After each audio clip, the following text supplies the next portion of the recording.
Bonjour tout le monde, donc aujourd'hui nous allons papoter un petit peu autour de Reacher saison 2, actuellement disponible sur Amazon.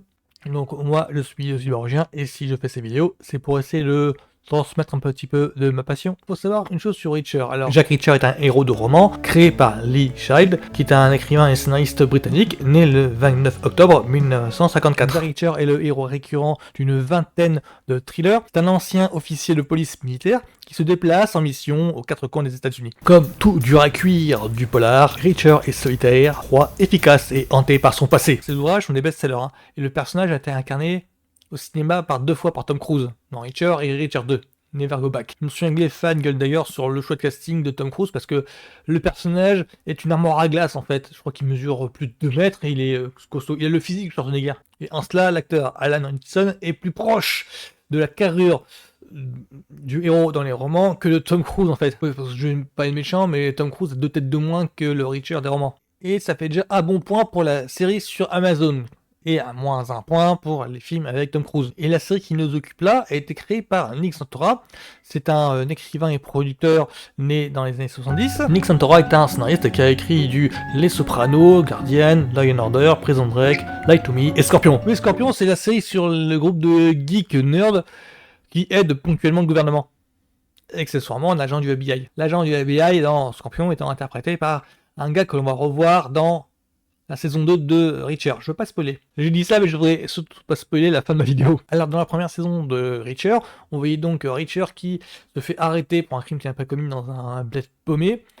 Et l'ambiance rappelait un petit peu le film Red Rogue West. Oui, alors quand je dis Red Rogue West, je pense à tout un pan du cinéma américain où justement on voyait un petit peu les bourgades paumées, enfin des affaires de meurtre qui avaient lieu dans les bourgades paumées. Oui, là je pense à du Breakdown, point de rupture avec Kurt Russell. C'est la Relula, non, qui se déroulait un petit peu dans ce coin-là. Oui, enfin ces thrillers qui ont lieu dans des bourgades comme ça, un petit peu coupées de tout quoi. Et donc ça c'était pour la saison 1, on voyait donc Reacher qui met une enquête dans un bled paumé, et dans la 2, on voit donc Reacher avec un ancien groupe dont il avait la supervision, devoir mener une enquête sur le décès d'un des anciens membres. Comment dire ça pour expliquer plus simplement?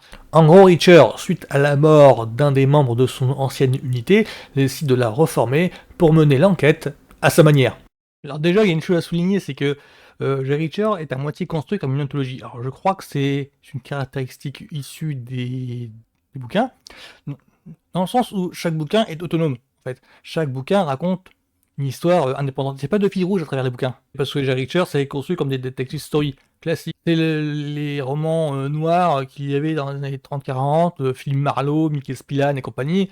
C'est que Jack Reacher, en fait, c'est une sorte de détective privé freestyle qui évolue dans un cadre militaire. Bah voilà, c'est ça. Ceci pour expliquer la différence de ton qu'il y a entre la saison 1 et la saison 2.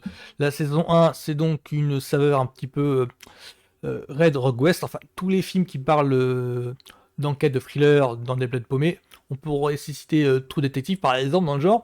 True Detective et Fargo, c'est des bons représentants dans ce genre. Et la saison 2, c'est une enquête un petit peu plus classique. Oui, c'est que dans la saison 2, l'enquête emmène l'équipe à aller de ville en ville. Le nombre de décors a explosé parce que pour trouver les témoins ou les personnes impliquées dans la mort d'un de leurs potes. Alors tout de suite, cette différence va amener une comparaison. Alors moi, j'ai préféré la 2 parce que il y avait plusieurs dynamiques qui s'installaient entre lui et ses anciens subalternes, enfin avec ses anciens membres, collègues, équipiers. Alors que dans la première, c'est vraiment le mec loup solitaire qui n'a de compte à rendre à personne, qui méprisait, snobait ses équipiers, parce qu'en fait les équipiers à l'occasion, je crois que les shérifs ou le lieutenant rencontrés là, à l'occasion en fait, ça amenait le mec à une sorte de distance avec eux. Ils s'en foutaient royalement de ce qui leur arrivait. Alors que dans la 2, c'est ses potes. C'est des mecs qu'il a eu en responsabilité. Enfin, c'est le mec dans le sort, en fait, il en était responsable du temps où ils étaient dans l'armée. Ce qui fait qu'il y a une complicité qui s'installe, il y a une alchimie en fait entre le Reacher que l'on suit, le héros, et ses équipiers. Je dirais pas qu'il y a une sorte de dimension à la Trois Mousquetaires, je dirais qu'il y a plutôt une dimension du... on voit une équipe en fait, Jack Reacher n'est pas tout seul. Ça peut atténuer un aspect qui pouvait être too much dans la saison 1. Ouais, c'est que dans la saison 1, le mec, Jack Reacher, avait un côté irréel, tellement il paraissait bigger than life. Tellement il paraissait sorti d'une BD. par rapport à son corps massif. Et je dis ça, c'est pas totalement gratuit, hein, c'est pratiquement une vanne, parce que Alan Ritchson, il est connu, enfin moi la première fois que je l'ai vu, c'est dans Smallville. Oui, il incarnait Ace Curry, Arthur Curry, Aquaman donc. Il me semble que c'était la saison 4, je ne vais pas me tromper. Et je crois que les fans de DC actuellement le connaissent parce qu'il joue un autre rôle dans la série Titan. Alors quand je dis que le mec paraît sortir tout droit d'un comic book, ouais, c'est humour, blague, rire. Alors que dans la saison 2, il a l'air d'incarner une sorte de normalité en fait. Parce que ses équipiers ont un peu des skills équivalents. Parce que je crois que son équipe a été déchue lors d'une mission, enfin à la fin d'une mission en fait ils ont été déchus, il me semble si j'ai pas compris. Du coup ils ont tous un petit soupçon, ils sont tous suspicieux de par rapport à chaque structure en fait. Ils sont dans le délire du il doit y avoir un loup quelque part. Je crois qu'il y en a un qui est le tireur d'élite de l'unité, il y en a une autre qui est spécialiste des infiltrations. Enfin voilà, ils ont tous des skills un petit peu équivalents qui fait que Jack Reacher à côté, il paraît normal. Alors ça, c'est bon et c'est mauvais côté, je l'entends. Dans le sens où il perd un petit peu ce côté, c'est lui l'aide providentielle de la saison 1, et de l'autre, c'est justement ça qui pouvait gêner dans la saison 1 justement. Le fait que c'est un petit peu gros comme un camion, que lui, comme par hasard, débarque dans une ville paumée. Et ça, sa qualité, ses défauts. Moi, je préfère la structure à la saison 2 parce que la dynamique, en fait, la dynamique de groupe, l'alchimie dans le groupe, elle fonctionne parfaitement. Enfin, moi, c'était le plus total. J'ai vraiment pas senti les 8 épisodes passer.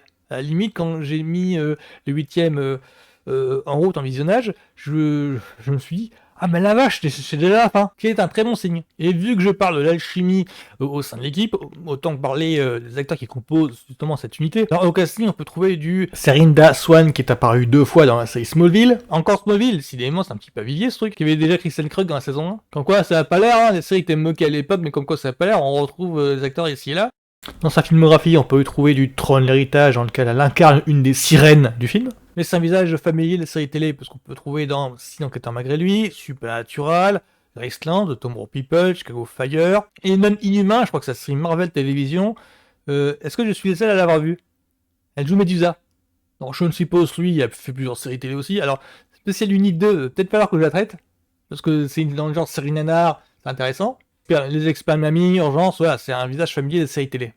Pareil pour faire du ranking dans lequel on trouve beaucoup de séries télé, du Hercule Poirot, du Victoria, du Doctor Who. Ah, du Silo, tiens, c'est une série Apple TV avec Rebecca Ferguson. Peut-être falloir que j'en parle de celle-là. Et enfin, Robert Patrick. Alors, Robert Patrick, c'est le bad guy de cette saison 2-là. Robert Patrick, si vous avez vécu les années 90, si vous êtes fan de films d'action des années 80-90, vous devez connaître son visage, c'est incontournable.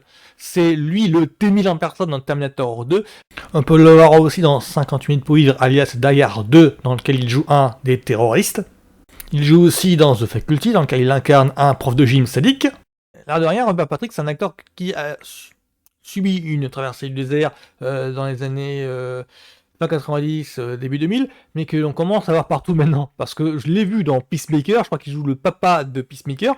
Là, en ce moment, il joue dans The Night Agent, saison 1 du moins, je suis en train de me la regarder, donc il va falloir que j'en parle dans ces 4 aussi. Il joue aussi dans la précédente série de Nick Santora, Scorpion. Il joue l'agent spécial du FBI Caleb, je ne voudrais pas me tromper dans le nom. C'est l'agent du FBI qui supervise un petit peu le groupe Scorpion. Et aussi dans X-Files, il joue l'agent spécial du FBI, Doggett. Ce serait important pour moi de ne pas mentionner la présence de Christina Cox, alias Angie, dans la série FX Effets Spéciaux, je crois. La série où elle joue l'assistante de Rolly Tyler, le concepteur d'effets spéciaux, qui aide la police de temps en temps. Et le pitch de cette série était génial parce que ça avait un petit côté Mission Impossible année 2000. Et Christina Cox, pour moi, elle sera jamais la Angie Ramirez de FX, quoi. Donc qu'est-ce que j'en ai pensé, moi, de cette saison 2 de Reacher? Alors, moi, plus convaincante. C'est-à-dire que moi, la série m'avait déjà convaincu avec la saison 1, c'est-à-dire qu'il y avait tout, en fait, au niveau de l'ambiance, au niveau des acteurs, pour vraiment me laisser emporter. Vraiment, j'adorais l'ambiance. Il y a un petit côté... je dirais pas Fargo True Detective, mais cette cinématographie-là, cet univers-là, télévisuel ou cinéma justement, qui était interpellé. Et j'aime bien ça, j'aime bien des films comme Red Rock West, j'aime bien True Detective, hein, j'aime bien Fargo, j'aime bien... Il y avait King Megan aussi, de John Dell, c'est vraiment ce pan-là, ce vivier-là, cette mouvance-là, en fait, qui est interpellée. Et alors que dans cette saison 2, c'était totalement un changement de registre. Ça m'a plu. Il profite vraiment du format série télé pour vraiment